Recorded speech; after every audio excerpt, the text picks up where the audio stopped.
I want to run through this. I have a lot to cover. I think it's important. It's pretty exciting, but I'll get right to it because I'm on a limited time clock. One, none of this would have happened without Jason Pitcock and JPL RFID. They made the technology work. I'm an accountant. I'm a process guy. The technology. So when you have questions later on, the technological questions will be geared towards him. If you happen to have process or questions for me from a process standpoint or business standpoint, I'll try to answer those. Before I can tell you what Houston Forensic Science is, I have to dispel what TV has done, because 90% of what you see is false, right? Go figure, Hollywood to embellish the facts. So 10% of what they show you might be the truth. What I want to do is, there are keywords in there.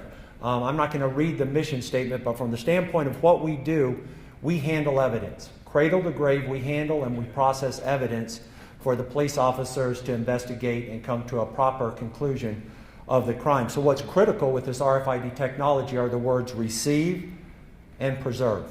We have to receive the evidence, we have to preserve the evidence, and then also, when we make a mistake, we're open about it. We don't like mistakes because, one, we don't like mistakes, and people's lives are at risk from the standpoint of putting the wrong person in prison or not getting the criminal off the street.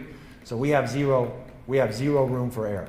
And then also, we go public with it so people know it. So it's bad enough if we do make a mistake, we have to let everybody know about it, just in fairness. So those are the key issues that this RFID technology is going to help us out with. These are the disciplines that we have: drugs, controlled substances, the crime scene unit, and that's the coolest one of where we're going with this. It is huge what we're going to be able to accomplish here in the future with that. Multimedia, cell phones, computers, all of that type of digital evidence, firearms, ballistic testing.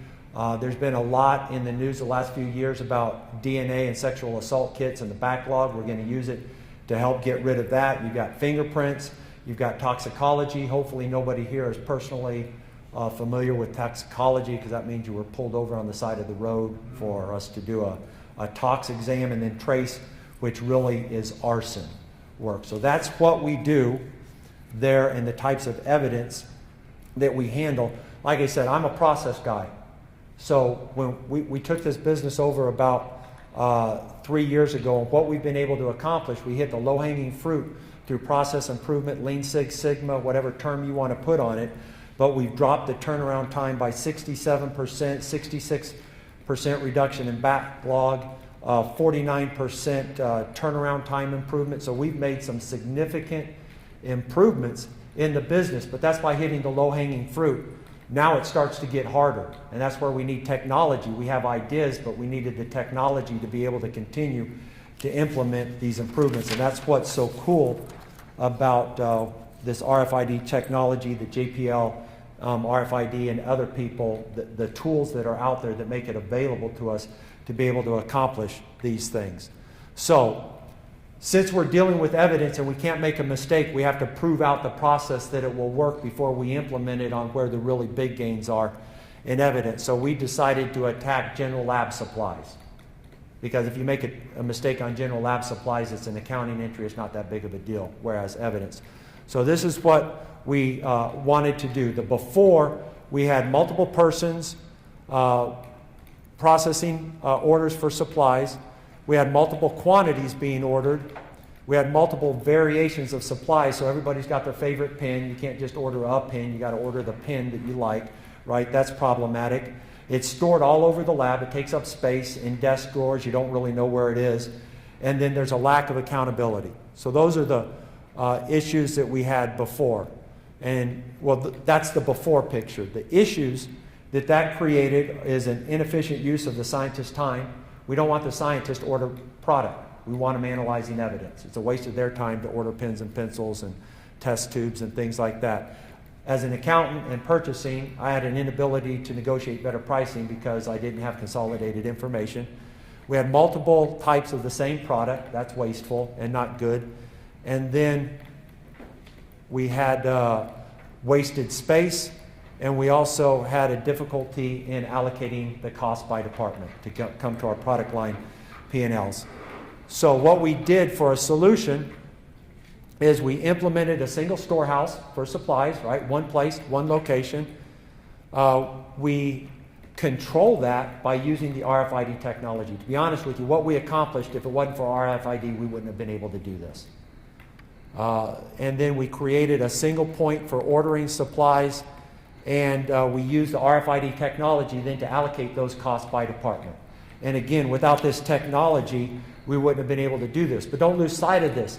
This is a pilot project for us to be able to handle evidence. That's where the real gains are. That's where the good stuff is going to happen. So a few pictures, being worth 1,000 words. That's before. We had, and that one was really clean and neat compared to what we really had, but I didn't have pictures because I didn't know we were going to be doing this when it really was. But that's a picture of before, and it was really a lot worse than that all over the lab, to what we have today, which is a meticulously cared for. Everything's in the right place. You know exactly where it is, what it is, and how much you have. So we went from sloppy all over the place to knowing exactly what we have. It's in one location. So how do we do this? Now the process is simple, but simple's good, right? The simpler the better. Simple is good.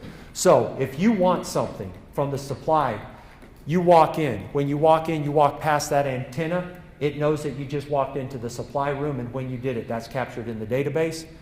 You go grab what you want. You don't have to be supervised, anything. You just go get it.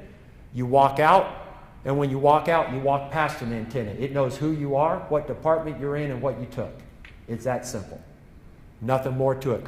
All that information then is captured in a database, which took some time to build. That's one of the issues, building the database to do that.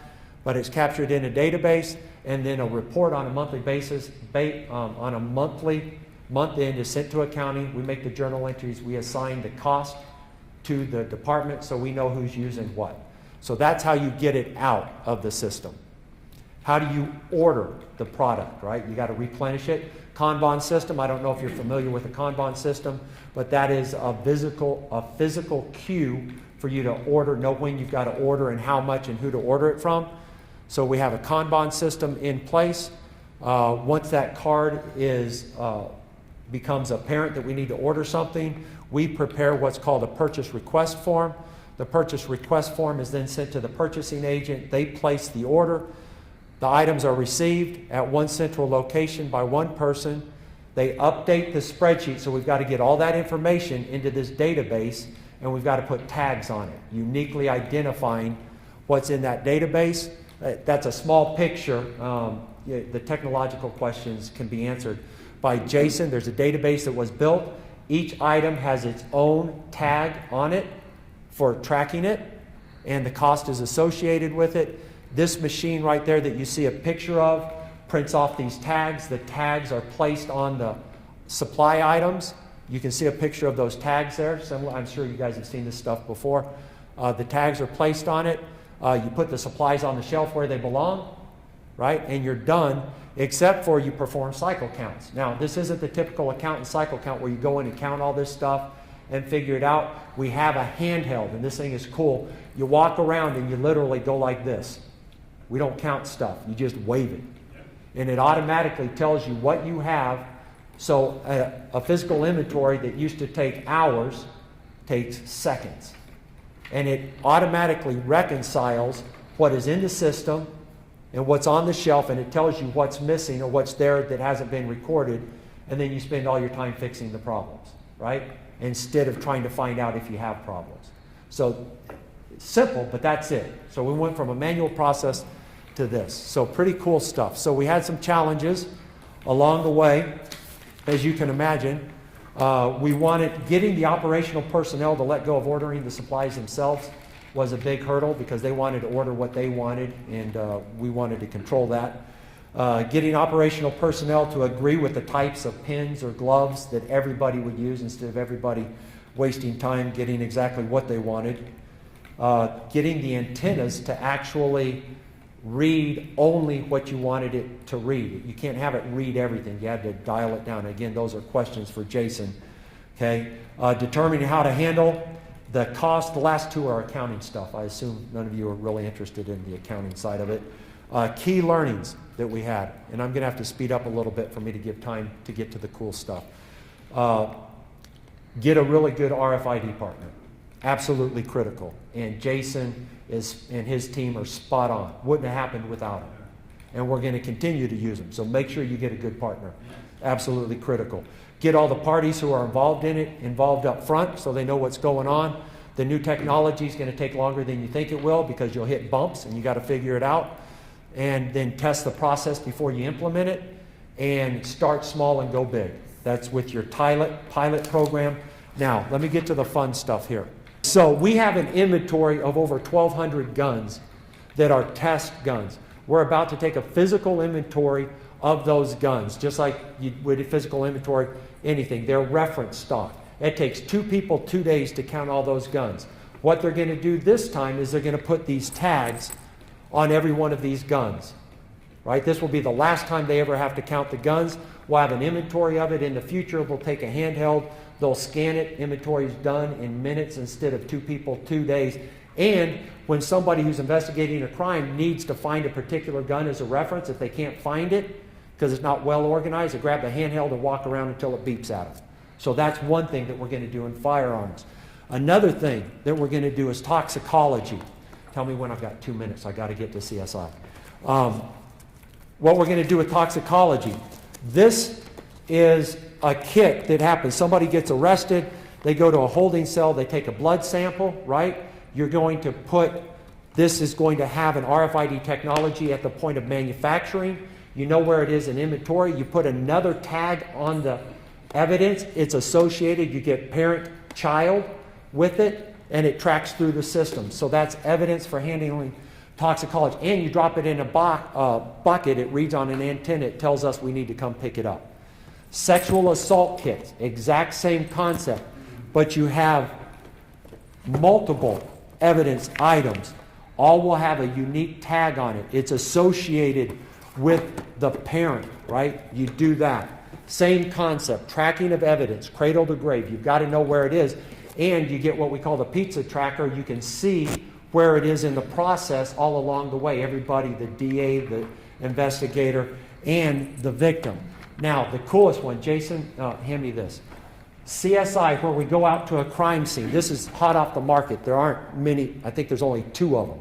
Just created. This makes it economically feasible for us to put just a tablet out at a crime scene. You're in a crime scene. You don't know what you are. You don't know the environment. There could be 10 pieces of evidence. There could be thousands of pieces of evidence. You could be there for an hour. You could be there for 10 hours. You log in all your evidence. You come off the truck. It knows what's on the truck. You go out onto the field, right? You're collecting evidence. You're logging it into the system. It's immediately captured. When you're done with all that, you come back onto the truck. Who knows you didn't leave the smoking gun there and you forgot to pick it up or it fell down. You walk back on the truck. The antennas are on the truck. It tells you, hey, you walked out with 100 pieces. You've got 99 with you. You're missing a piece. You go, holy cow, I forgot the gun. You walk back out there, you get the gun, and you walk back. There's a lot more to it than that. But I'm out of time.